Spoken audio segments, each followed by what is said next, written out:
வணக்கம் நண்பர்களே, எல்லோரும் எப்படி இருக்கீங்க? நலமாக இருக்கீங்களா? நான் பாரம்பரிய ஜோதிடர் பா. ரவிக்குமார். இப்போ நாம் பார்க்கக்கூடியது தை மாத ராசி பலன்களை பற்றி தான் இந்த காணொலியில் பார்த்துட்ருக்குறேங்க.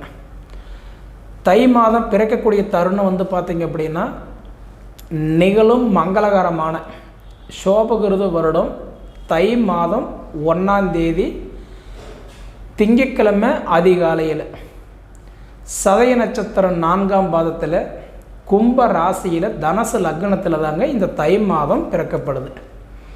அதுவும் பார்த்திங்க அப்படின்னா ராகு பகவானுடைய திசையில் 318 டிகிரியில் தான் இந்த தை மாதம் பிறக்கப்படுதுங்க. அப்படி பிறக்கப்படக்கூடிய இந்த நேரத்தில் பார்த்திங்க அப்படின்னா காலப்புருஷ தத்துவத்துப்படி 6வது ராசி கன்னி ராசி. இந்த கன்னி ராசிக்கு இந்த தை மாதம் என்னென்ன மாற்றங்களை